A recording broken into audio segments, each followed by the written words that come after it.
Gwokimanyi nti abamu kumwe oyina ekintu abantu bonna bagamba ekintu ekyo kibi kati ate gwolaba bo be balalu. Some of you have something that people warn you about, but you think they are crazy. You have people that keep saying, but the way you talk, the way you drink, the way you treat boys, the way you handle that, you might break. That one you go to your phone and say block. I'm about to preach a sermon here called Too Much Freedom. Too much freedom will kill you.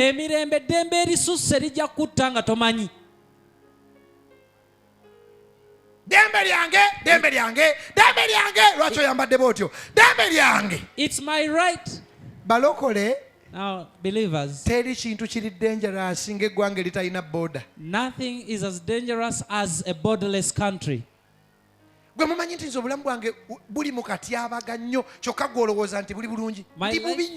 life is in great danger. I'm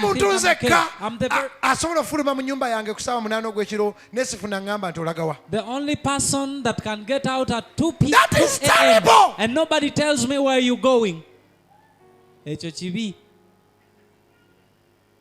Nze muntu nzeka asobola okubera kusimu kusaba mwenda nga sirina akonkona oba taata oba maama agamba okola ki. I'm the only person that can be on phone in the middle of the night. Nobody asks. You can die because of that liberty. Nga toyina muntu akubuuza komawo oyambadde otya. Nobody warns you about the twakulira mu nnyumba ng'obeera okola bu. We grew up in a house where you could.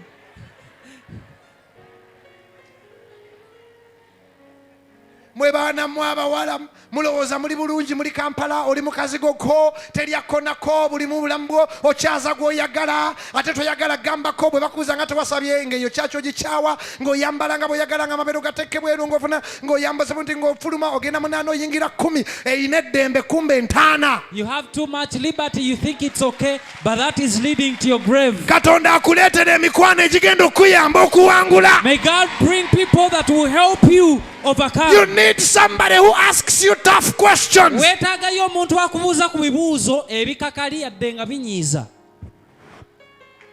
Borders. Okuba n'ensalo. Ffe twakomangawo ne bagambira eri nti ofudde. Taata akomyewo akusooseeka. You come back home and they tell you dad is back before you come. Ate guno omulembe gwe kennyini oli muwuta ne taata wo muwuta ne maama wo muwuta. Mwambala nga mwagala oyingira nga bw'oyagala taata wo oyo dadi namugonza. Wamugonza.